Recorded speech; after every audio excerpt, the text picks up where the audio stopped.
All right, everybody. Yes, everybody out there.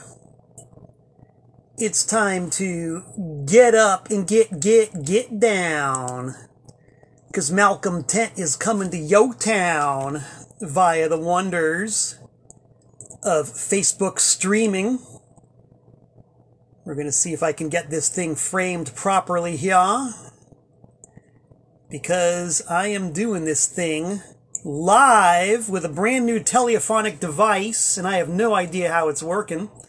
There we go. We got the frame right there. You can see that TPOS has nothing to hide. And that's my old pal Allie from extreme Western New York posing with a couple of TPOS records. And that means that the man lurking behind the catalog must indeed be me, Malcolm Tent, coming at you via Facebook for this week's episode of Tent Talks Tunes. Now, look at that. I am not framed at all. I seem to be without a head. Let's see if we can adjust this somewhat accordingly here.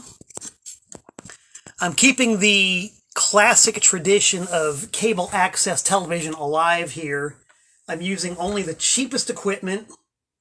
I don't know what I'm doing. I'm making it up as I go along strictly. Okay, that seems like my frame is perhaps a little bit better. Yeah, you can see me. I'm fairly dignified, fairly clear. Mike Lesser from Vancouver, British Columbia, out way out west in the great country of Canada, wants to know where's my head. Well, hopefully my head has miraculously reappeared on my shoulders, and that there are no visual discombobulations now. You can see me just like Elvis Presley from the waist up. You can hear me just like Elvis Presley, spewing words of wisdom and timeless corruption of America's and Canada's and Scandinavia's youth, 24 hours a day. I'd like to say hello to Craig Colarusso, who is apparently tuned in right now. Craig of Sunboxes, Mud Industries, and a host of other very cool, very good, very interesting, very worthy, worthwhile artistic endeavors. He also used to work for me in the Trash American Style mailroom. Craig Colarusso has done it all, and he is still doing it all. It's a big old salute to Craig Crucial Colarusso. So yeah, it looks like I might have solved the problem of how to get a nice wide angle on my brand new telephone. Like a lot of you folks out there, I recently had the hammer lock put on me and was unwittingly and unwillingly dragged into the year 2022 with the horrendous, unspeakable menace of 5G telephones. I didn't want it, but I got it, and I've been spending the last almost 2 months trying to figure out how to use it. So it seems like I got it. We got the wide angle. People had been commenting over the past few weeks about how my worldview is extremely narrow, but now, baby, look at that. Cable access cinerama. You can see a complete 180 degrees of my fabulous backdrop. This backdrop, which was taken out of a dumpster from, I believe, from behind a Gray Drugs drugstore many years ago. They were throwing out all these old store fixtures. And if any of you folks ever visited my store, Trash American Style, you will remember that it was a point of pride to us, the fact that a lot of our fixtures came out of a dumpster. I think all of our clothes racks, a couple of our record bins, at least one of our bookshelves. We had several of these backdrops. We got a lot of really good stuff out of various dumpsters over the years. People would bring things in. We had a whole crew of dumpster divers in Western Connecticut, and they would come by all the time with stuff they had found, you know. One of my favorite pieces of art is hanging in my bathroom right now, fished out of the dumpster by my former employee, Amelia, who is hopefully still out there. Amelia, hey, phone home. I miss you. I haven't talked to you in forever. We need to play catch up. Your painting is hanging in my bathroom, the one that you got out of the dumpster that one time. A toast to my former employees.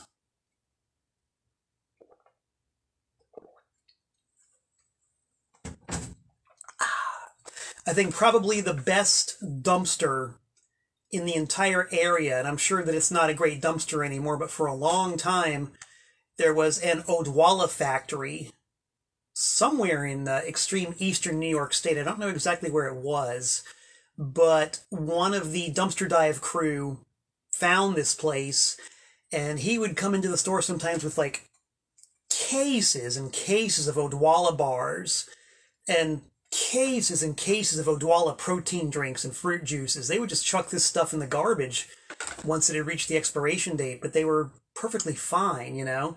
So there was this really one brief golden period when I was up to my, beyond my sternum, over my head in Odwallas. And I don't know if Odwalla's even a thing anymore. I don't see them in the stores around here these days. Too bad. It was a great product. I used to love my Odwallas. They, of course, got they got bought by the Pepsi-Cola Corporation, and thus that was the end of Odwalla. Unless I'm wrong. And, you know, if Odwallas are still for sale somewhere out there, seek them out. They used to make a really good product. Maybe they still do. I don't know. Can't get them around here anymore. What you can get, if you want, what I was teasing you with at the very beginning of the show, this is a genuine, honest-to-gosh TPOS mail order catalog. It's got a front, it's got a back, and it's got a lot of stuff in the middle. It's a pretty good Reader's Digest encapsulation of the things I've released on my label, TPOS. One of the logos for which is right here. So if anybody out there would like to get in the mail a genuine, honest-to-gosh paper mail order catalog, send me a personal message, and I will mail you one of these for free, just like the good old days when you would camp out by the mailbox waiting for cool mail order stuff to come in and cool mail order catalogs to show up. We can relive the glory of those days because this is the glory of these days right here. Photography by me, Malcolm Tent. Very much in the style of my fabulous Women of Devo book series, in which I combine my many interests, those being of Devo, photography, bright vivid colors, and the female form. Yes, I have 2 books of Devo-inspired photography. Each one of these photos has a caption that is completely relevant to Devo, which makes the viewing pleasure triply more amusing. Even if you don't like Devo, maybe you just like to gaze at the human form, the human female form specifically. So I've got a couple of these books available. The back cover of the second one even has a genuine, honest-to-gosh testimonial from Mark Mothersbaugh, the lead singer of Devo, saying how much he likes my photography. Not only did he send me this email saying how much he liked my photography, he gave me the permission to quote it on my book. So there you go. There's 2 of them. 2 of them. You want them. They're available. I'll even sign them for you. Message me, because you are an appreciator of the arts. I know that for a fact. Let's see. Stephen Cole says, yes! Mike Lesser says, save the international postage. Send me photos of the pages. Well, you know, Mike, you're a good guy. You're a very good man, and you have patronized the arts in the past, so message me. I'm sure we'll figure something out, because I want my art to be seen, you know? People in Canada need my art. Enough said, as Devo would say. So let's see, that was kind of checking the bulletin board. Let's check the calendar, which in this case is on the bulletin board now that I've got my wide angle capability back. We got some events coming up. All you people who are in the Carolinas are very much in luck because you don't have to go too far to be culturally enriched. And these events are coming right up on us, man. They are much sooner than later now. On March 31st at the Ground Zero in Spartanburg, if you can read English even better, you can see what it says. If you can't, I'll spell it out for you.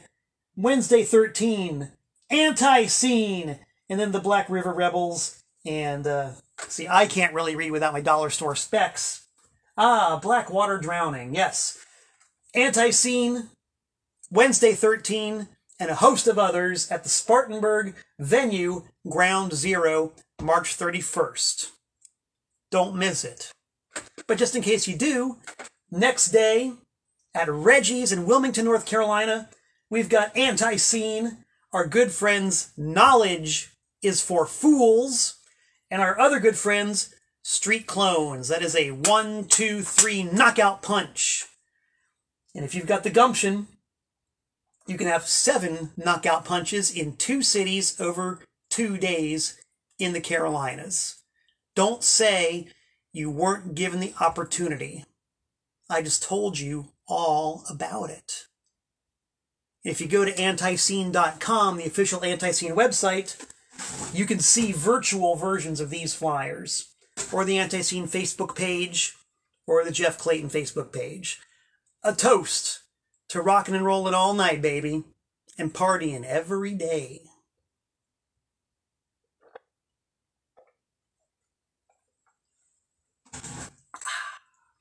Nothing really to report on the post office front. Usually we like to check the mailbox, but I've been on my bicycle lately.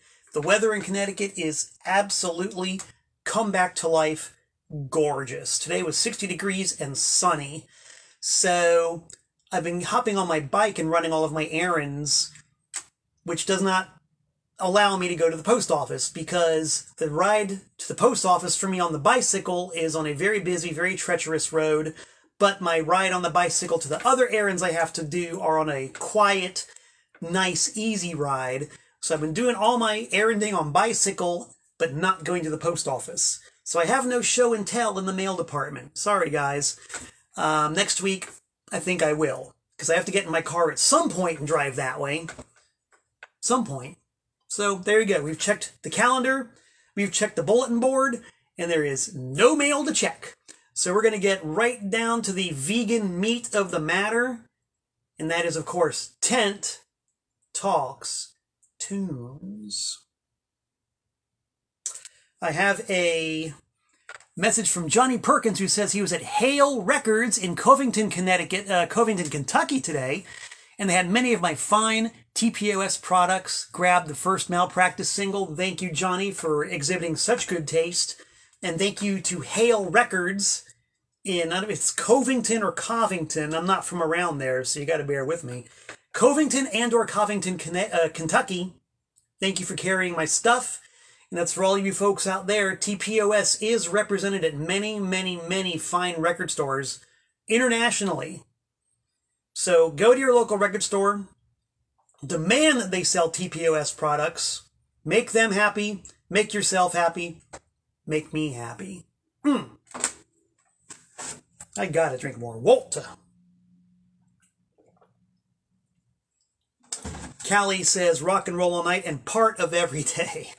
Well said. You must be somewhere around my age.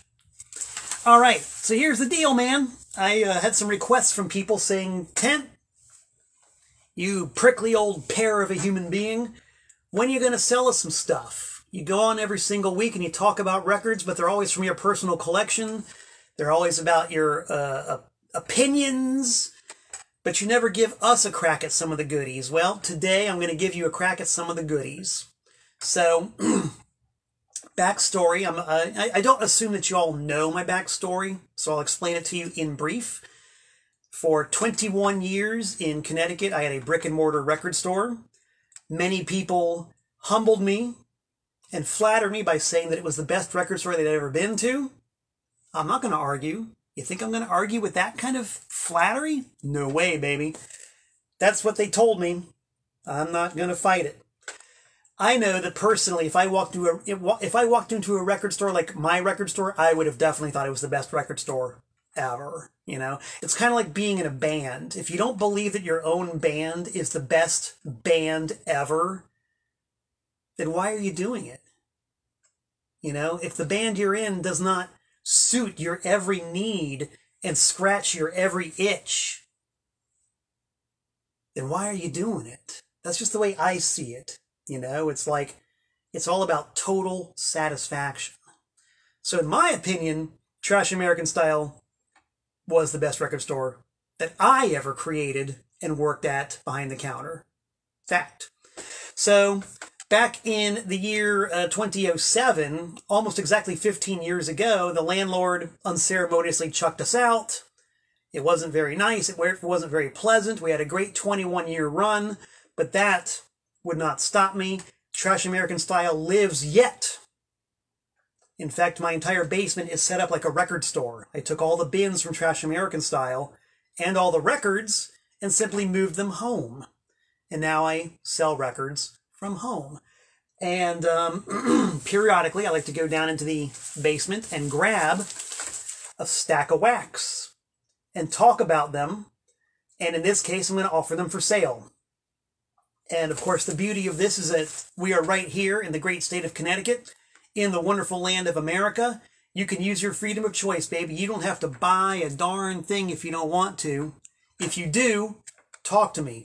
If you don't, that's cool. These are all fun stories and a great chance to mark out, geek out, and be a total music collector nerd over awesome vintage fun records. And this was really, I wasn't really planning on this. It just kind of happened that when I went down into the old inventory to pick out records I wanted to talk about, I saw the divider card staring me right there in the eye. And I said, you know what? I love this band. I've never, ever really talked about this band on Tent Talks Tunes. I'm going to talk about them today because I got some, as you can see, a lot of records by them. This isn't even all of them, baby. This is just a representative sampling of records that I have by this group who are very fun, very collectible, and very much one of my favorite bands, even though I've never really talked about them. Don't ask me why. The Who. Yes, The Who, baby. John, Keith, Roger, and Pete, and sometimes Kenny. The Who.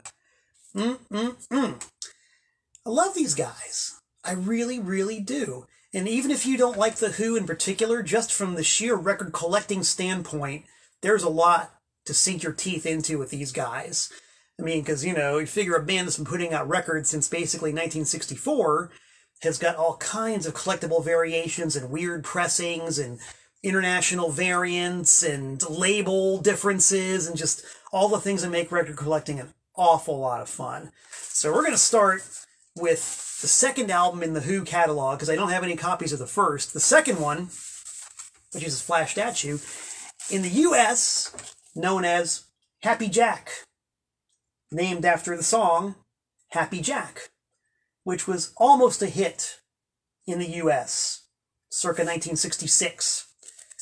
Now, this record's been out of print since about the late 60s. The first 4 Who albums were originally issued on the Decca label, went out of print in around 1969 or so. They were reissued as doubles and then disappeared again for a long time. So the actual onesie LPs in the US were not in print for very long. And it kind of mystifies me because these records technically are a lot rarer than similar records by the Beatles or the Stones, but people don't seem to mark out over them as much as they do for Beatles records especially, and Stones records kinda.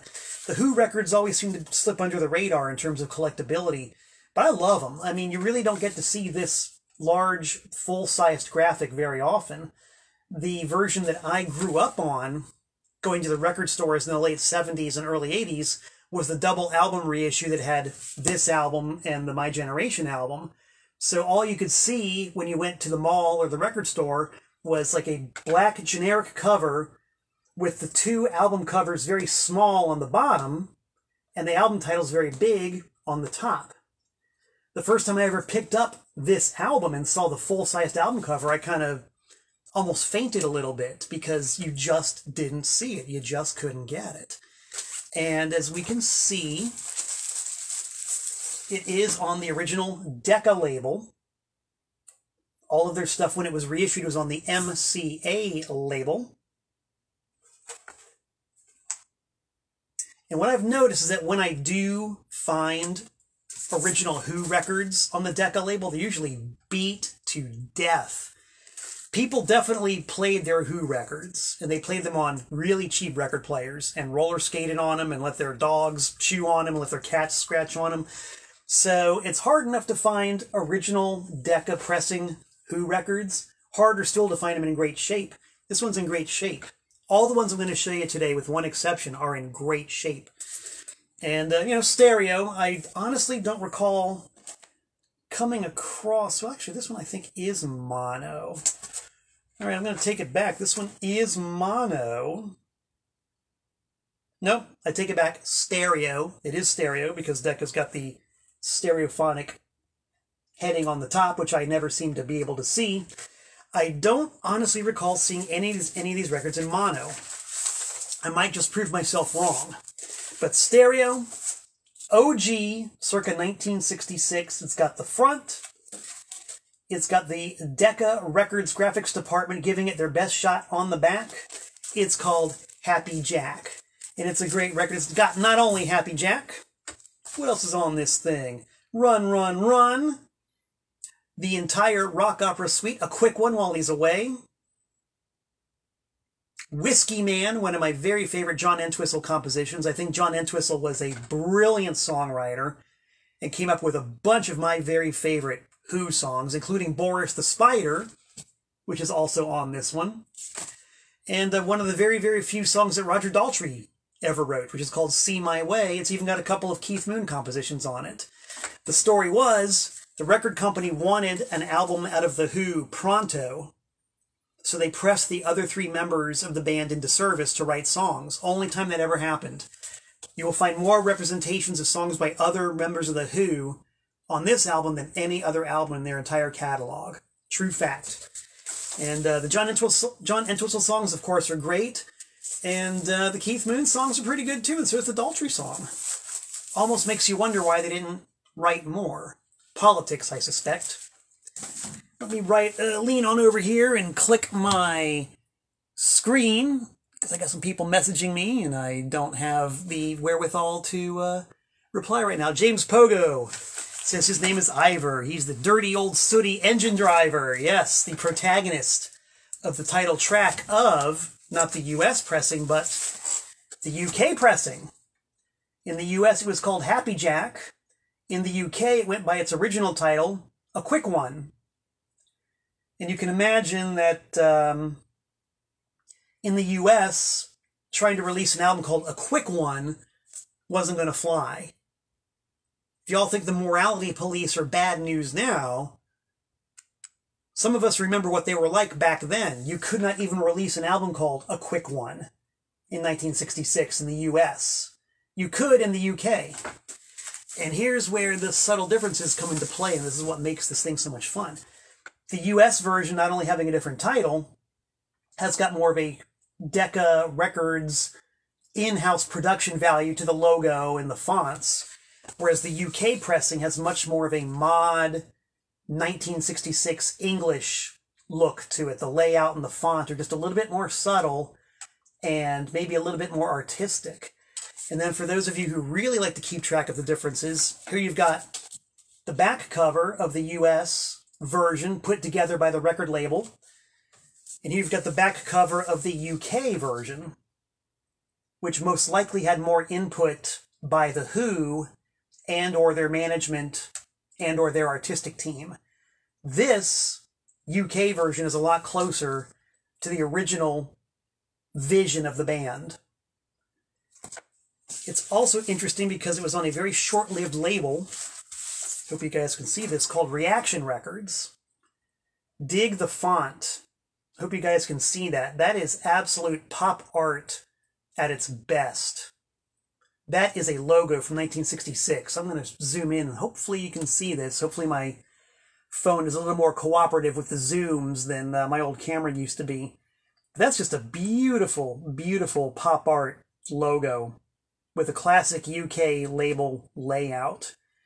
And Reaction Records was, I believe, the first record label ever run by Robert Stigwood, who would later have the label RSO Records, which brought us tons of shitty Eric Clapton records, but also the Saturday Night Fever soundtrack, and the first record I ever bought with my own money, the Disco Duck 45. That's right, before there was Disco Duck, there was The Who, a quick one, on the very short-lived label Reaction. Reaction was only around for maybe a little bit more than a year, and they only released records by The Who, primarily. But I think they did Cream also, and a couple others, but mainly very limited output for Reaction Records. They folded very quickly. I don't know why. Maybe Stigwood hadn't figured out how to make millions and millions and millions of dollars off of double album soundtracks like he would later. But I will stress, you want it, it's for sale. Talk to me, people. Talk to me. Get it back in the bag here. Protection is very important. Another one of them early Who records on Decca that you just never saw in the record stores when I was a kid in the 70s and 80s, but which I have a stone-cold original pressing of, is probably my single favorite album by The Who.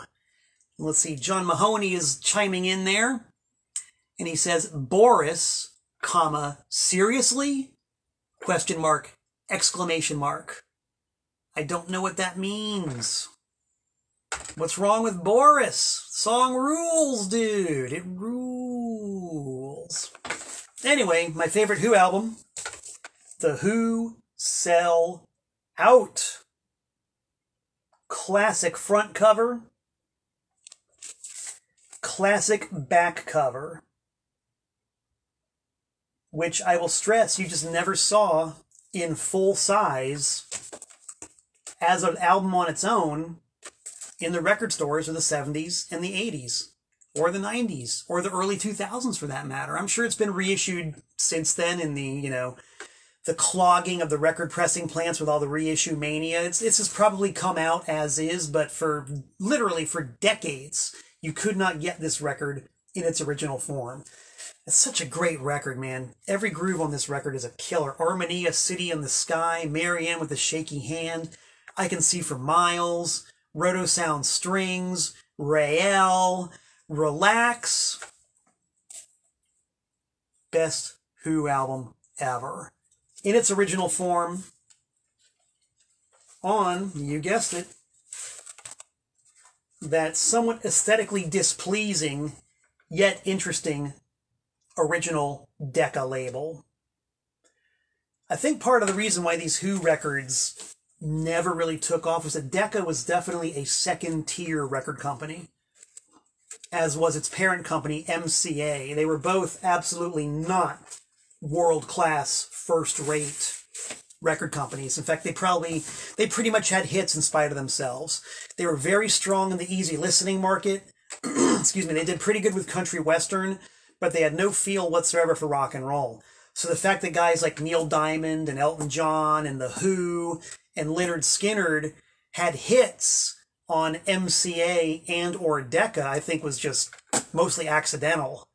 Or, I don't know. I don't know how you can attribute Decca actually having hit records to anything other than mostly sheer dumb luck. Or really deep pockets that got used the right way sometimes. I don't know. I'm just on the supply side. I don't know nothing about these things. I know nothing. Anyway, is it for sale? Yes. Talk to me. And I mentioned earlier about how those original first 4 Who albums, which were My Generation, Sell Out, A Quick One, and, what was the 4th one? Oh, Magic Bus, which only came out in the States, were issued and reissued as twofers. That was the case also in the UK. This is a very interesting double album pressing. It's got some of those pretty cool European style graphics. It's called The Who Sell Out, but it is a double of Sell Out and A Quick One, with no reference to either of the original covers anywhere. You got that on the front and on the back. And on the inside, you got a pretty cool gatefold with a bunch of live photos. Fairly artistic, kind of looking good. Definitely European-style graphics. American graphics did not look like this. This is a French pressing, by the way. What's interesting is that it's on Decca, Polydor, which was their UK label for a long time. Each record in the set is credited as The Who Sell Out. All 4 sides just say The Who Sell Out. There's no mention of a quick one anywhere on the vinyl. I guess the budget didn't call for it. Mint condition. Double album, French only. Dating from the late 70s. Is it for sale? Bet your sweet bippy it is. Message me, folks. First come, first served. There's been a little bit of imbroglio. In the past, people have commented that they want to buy a particular record. I can't guarantee my ability to monitor the comments in real time or to see when they come in. If you message me, that's the way to get it done. You got to message me, and at least with the messages in my inbox, I can see which ones definitely came in first, and I can deal with you first come, first serve. So there you go. Now, this is one of these records I remember very clearly as a little kid. I think I've talked before on Tent Talks Tunes about how my father had excellent taste in music. He had a great record collection. It wasn't a very big record collection, but he had a lot of really good records. Let's see, John Mahoney, as I squint at my screen, has said, Boris the Spider was childish. Well, of course it was. Rock and roll is childish. I'm childish. Billy Childish is childish. That's what it's all about, man. I don't like grown-up adult rock and roll. I don't like Yes. I don't like... Well, I do kind of like King Crimson. Not a lot, but I do kind of like him. I don't like Emerson, Lake and Palmer. I don't like my rock and roll mature. I like it childish. I like it that way. Juvenile, even. It's the most fun that way. You get that youthful piss and vinegar and raw power and sheer energy. It's just so much fun. That's the way I like it. Anyway, and John Mahoney says, okay, we have agreed to disagree on that one, John Mahoney. The spirit of compromise is alive here on Tent Talks Tunes. Anyway, the old man had good taste in music. My parents would have parties occasionally where friends would come over and they'd bring records, and I remember very clearly when this record came out, this one got a lot of turntable play on my father's very big, very loud stereo system. Dear old dad was the kind of guy who had to go out and get the latest speakers, the latest amplifier, the latest turntable, and he liked to play it loud. That's where I got it from, for sure. So the Who Live at Leeds, party favorite when my parents had a little get-together. And this is the version that I remember. It's got the front, it's got the back. And, hey, Paul Whalen from Top Shelf Vinyl is tuned in. You should check out his broadcast on Thursdays on Facebook. Paul, you go on at 8 p.m., am I correct? Tell the people about Top Shelf Vinyl and what you do with your live Facebook record auctions, because they're a lot of fun. I'm the man who's got everything, but I do like to check in periodically and see what Paul's got for sale, man. He's a fellow record dealer, good guy. Tell him all about it, Paul. He says Top Live LP, 7:30. There you go. On Paul Whalen's, Whallen's, Wallen's Facebook page. This is the version I remember. It's got a front. It's got a back. It's on the aforementioned, much maligned and much beleaguered MCA record label. That's the way I knew it. Murray Gelman's in the house. Murray Gelman, you like hippies. What's your opinion of the Who Live at Leeds? Give us an opinion. We want to hear it. So, as I mentioned before, my mind was completely blown the first time I ever saw the full-sized, in the real 12x12 version of Happy Jack and the Who Sell Out in my generation.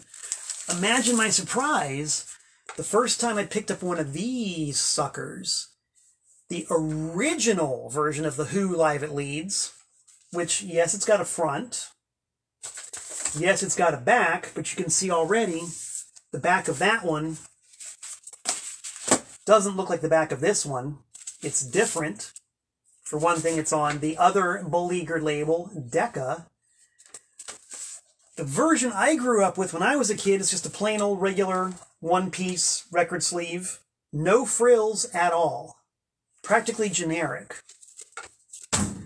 When I was at a record show in North Miami Beach, Florida, perusing the tables full of used and collectible records, I was quite surprised to find this one that opened up. And not only opened up, but was just chock full of inserts and goodies.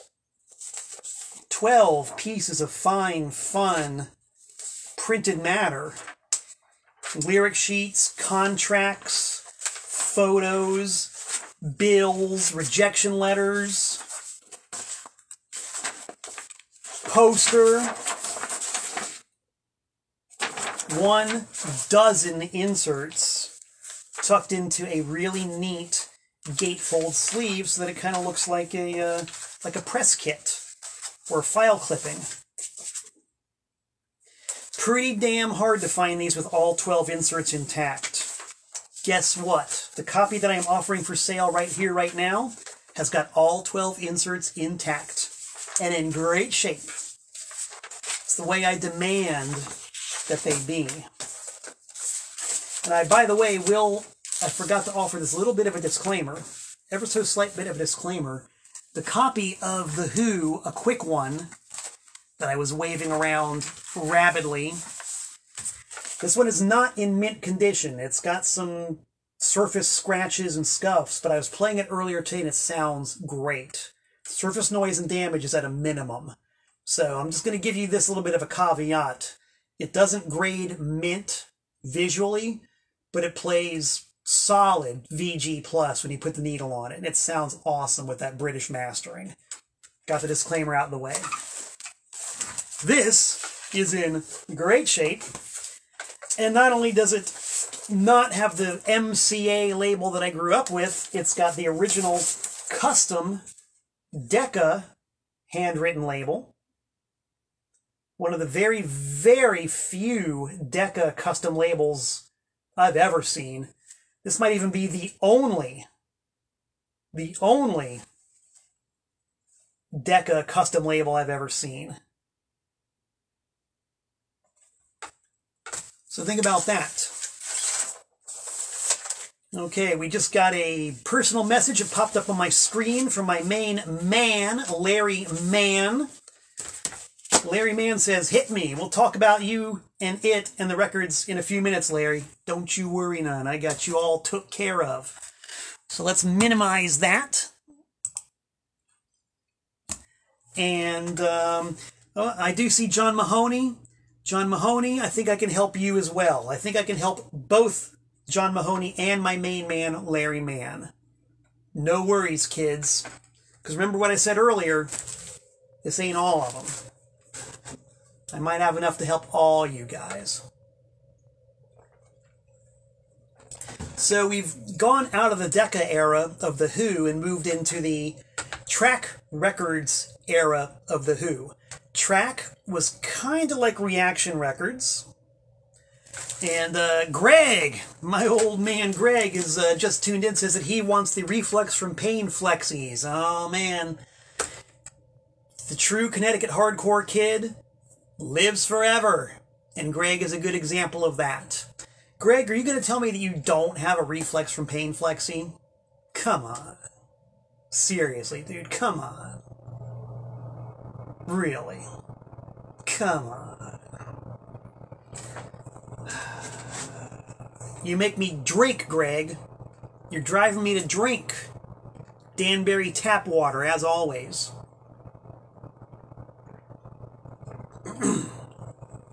You hardcore kids. Anyway, I digress. Track Records, kind of like Reaction Records, it was basically a vanity label for The Who. They released mostly Who records, but I think they squeezed out one or two others. I think they did Speedy Keen. I want to say that Thunderclap Newman was on track. The first Heartbreakers was on track. And, of course, like John Entwistle and Roger Daltrey solo albums were on track. Pretty sure Pete Townshend's were as well. So Track was kind of a vanity label, didn't last very long, but they did put out a couple of records, including this one, which has got, I think, probably the best cover ever. The Who, Odds and Sods. This is one that you got to see in person to really appreciate. Now, the story behind this one is very interesting. Apparently, the 4 members of The Who would take turns designing the album covers. So, John Entwistle did The Who by numbers, with the dot-to-dot drawing. Keith Moon was supposed to come up with the cover for Who Are You, but never did, so that's why that cover ended up being the way it was, just a real quick shot of the group with all their gear behind them. And this was Roger Daltrey's cover design for the Odds and Sods record. It might look like just a regular old album cover, front, back, one side, you know, one piece pocket, but kind of in the tradition of Live It Leads, it's got this bodacious, gorgeous full-color poster,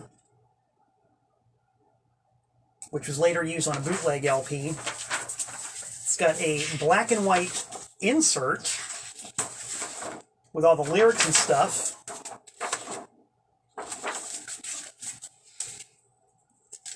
And the very, very tricky part, take the record out, I hope you can see this. It's actually got a die-cut cover to look like the bits that have been torn out actually are torn out, with a false cover behind it. This is a very expensive and involved record cover, and it all came out of the mind of Roger Daltrey. And this was all for an album that pretty much completely, utterly tanked in the marketplace. It went just about nowhere, which is odd because this was right between Quadrafinia and The Who by Numbers, both of which were big, massive sellers. You know, each one of those sold a lot of damn records. But Odds and Sods went pretty much straight to the cutout bins. I remember haunting the cutout bins at Jefferson's department store, and Specs Music, and the Treasury department store, and Vibrations Records. The cutout bins for years and years and years were just brimming with these albums. And they all had the telltale cut corner, in which, you know, when a record is remaindered and discontinued, they either cut the corner off or drill a hole through the cover or put a little notch in the cover so you know it's been remaindered and you can't sell it at full price. This particular specimen is really weird because it's not remaindered. Somebody actually bought this record when it was new at full price. There is no cut corner, there's no hole, there's no notch. So this is a pretty odd pressing in that it's not a cutout. Now I do see some messages here. I'm going to have to really sort this out. I have several. I think 3 copies of this available right now. Only one is not cut. The other 2 are cut. Just to let you know. Still a great album. It's still got all the posters and the goodies and the die-cut cover. And it's got 3 of my favorite Who songs of all time on it. One of them being Postcard, which is a John Entwistle composition. The other one is Little Billy, which was originally recorded, I think, for the American Cancer Society as an anti-cigarette smoking song. It was an anti-cigarette song, and it was never released at the time of its recording. It only came out on this album, and they played it live at the Fillmore in '68, but even that version was never released until fairly recently. And if I had to make a top 10 of all-time favorite Who songs, last track on side 1, Glow Girl. Man, I love that song. Love that song. So it's not only one of the best covers ever by The Who, it's got one of my top 10 favorite Who songs, hands down, period. and two others that I like an awful lot, and Long Live Rock, which for some reason didn't become a complete anthem at the time, but did later. So, go figure. What are you gonna do? Go figure. What are you gonna do?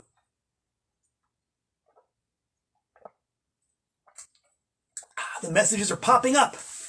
I'm gonna minimize them. I'm glad these things do show up in real time, so I'll be able to take care of you guys in order, and everybody, I get to play fair with everybody. We're gonna zip forward, zip ahead a few years to a cover I mentioned a second ago. The one that's supposed to be designed by Keith Moon, but wasn't. Maybe you recognize the back of it. This is Who Are You by The Who. Go figure, right? The idea that Keith Moon came up with originally was that The Who was going to gather with a whole bunch of their fans and line the fans up in a column, like 4 separate columns, with each member of The Who at the front of the column. And it was going to be photographed from above with the title, Who Are You? And they did actually take shots. I've seen shots from that photo session. For whatever reason, they never used them. I don't know. But what they came up with was the familiar cover of Who Are You that was taken with The Who posing in front of all their gear. Okay, great. What's so special about this record? I'll tell you right now. This is the picture disc. Picture disc. Maybe some of you old-timers like myself remember the picture disc mania of 1977 to about 1979, when the Beatles' Sgt. Pepper picture disc was released in 1977, I'm pretty sure. It touched off a whole craze for picture discs. And the record companies were grinding out picture discs left, right, and center, top and bottom, stem to stern, port to starboard, baby. Grinding them out. And one of those that they did grind out was the Who Are You picture disc, which is pretty cool in its own right, because when you put it in the sleeve, it's, you know, a fair approximation of the original cover, but you can see it doesn't line up quite perfectly, but you get the basic idea. Looks pretty cool when you take it out. Looks pretty cool when you play it.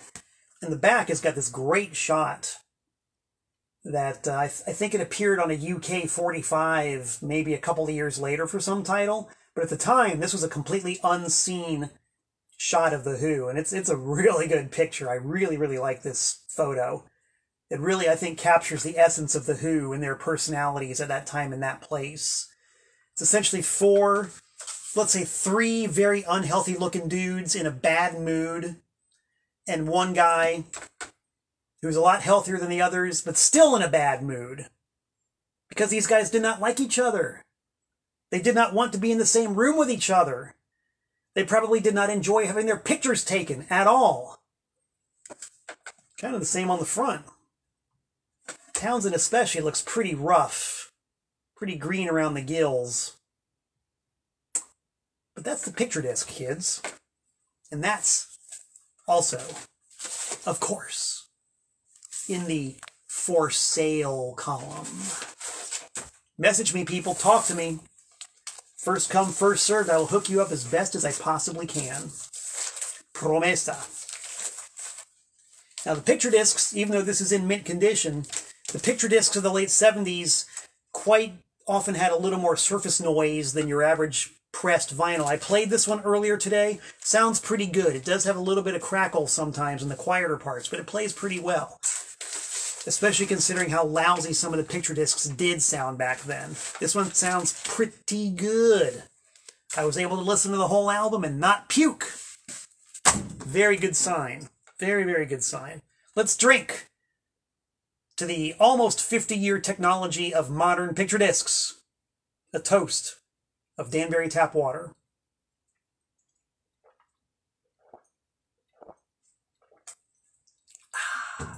More messages coming through. You guys get to see me lean up real close and personal to you while I reach over and minimize it, so I can see the comments as they come in. And Larry pointed out, yes, the words on Keith Moon's chair, "not to be taken away."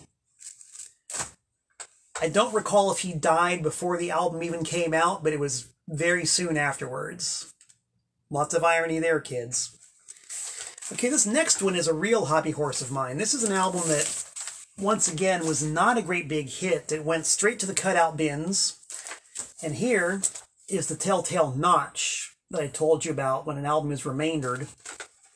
I will remove the records just a little bit so the notch is very clear. You can see it there in the corner. And when you open it up, you can really see it there on the top. But that's your telltale cutout notch. The Who Quadrafinia Soundtrack. The Who Quadrafinia movie came out right around the same time as The Kids Are Alright movie, and each one had a double LP soundtrack. For this, the Quadrafinia soundtrack, John Entwistle remixed all of the Who songs for it, because a big bone of contention when the original double album of Quadrafinia came out was that the mix sounded kind of muddy. And one thing that Roger Daltrey went on record saying was that the vocals were definitely, I think, too far down in the mix. The vocals should have been much more up front, and the mix needed more clarity. Well, for the soundtrack album, John Entwistle addressed those issues. He went and he remixed not the entire double album, but 3 sides worth. And I'm here to tell you kids right now, the remix, to me, this is the definitive way to hear Quadrafinia, or at least one of them, and I'll get to the other in a minute. But for the studio recordings of Quadrafinia, the soundtrack version is the way to go. It's got the clarity and it's got the punch that the original double album lacks. The vocals are clear and loud. It's got, I think, 3 songs that do not appear on the original double album. Let's see, Get Out and Stay Out, Four Faces, and Joker James, if I recall correctly, are 3 songs that were recorded specifically for the soundtrack. So you get those 3 new songs, you get the Quadrafinia songs remixed so you can actually hear what they're supposed to sound like, and you get an entire side of mod discotheque favorites, the original singles that the mods would dance to and fight to and lose their minds to. And this album was not a hit. It was deleted very quickly. And I have read in more than one source that the Who themselves do not consider it to be canonical. And the situation may have changed, but the last I heard, they said that these mixes had not been reissued and will not be reissued. Again, I welcome correction, because I can't even try to claim to be completely up to date on all the new developments with issues and reissues and legacy editions and all that. But the last I heard was that this was out of print, still out of print, and was going to be out of print. Even if they have reissued it, this is the original. Gatefold sleeve, inside, outside, original picture sleeves, original custom vanity labels. This is the real OG thing, kids. Even if they do reissue it on 295-gram vinyl. I personally think the original is just fine. Thank you very much. Is it for sale? Yes, it's for sale. I risk repeating myself, but I'll repeat myself. It's for sale. Then we got some gray area stuff. I mentioned that this soundtrack version of Quadrafinia is like the definitive way to hear the studio versions of the songs. In my opinion, this album here, Tales from the Who, this is my single favorite live Who recording of all. From Philadelphia, 1973, King Biscuit Flower Hour. The Who in full flight performing a lot of the Quadrafinia songs that never got played again for years and years and years. And it's hot. It's a great recording. It's full-blown stereo. And just hearing The Who in their full-blown live, overdriven magnificence, that's the way these songs need to be heard. And this is a, so you can see this is a version. Got plain white labels, as these things typically do. No song separation, as these things typically don't. Great album. Little bit of surface noise in the quieter parts because of whatever cheap vinyl was used. Still sounds great. This one here, this one's interesting. According to the cover, it's the best and longest live Who album in existence. It might have been the longest at the time. Wasn't the best. Sound quality is good. It's decent, you know. Somebody in the audience in San Francisco aiming mics at the stage. You know, for what that is, it's good. As an artifact, it's wonderful because it's on the Ruthless Rhymes label, which is a very prolific label in the 70s, and it's, you know, funky blue vinyl on one disc, and dunky red vinyl on the other disc. And the performances are really good. I just wish the recording quality was a little bit less audience-ish. But as an artifact, it's cool. And this is a weird one. This is the Pete Townshend Sings from Meher Baba album. It's a repro with your requisite plain white labels. Originals are real hard to find. Repros are just hard to find.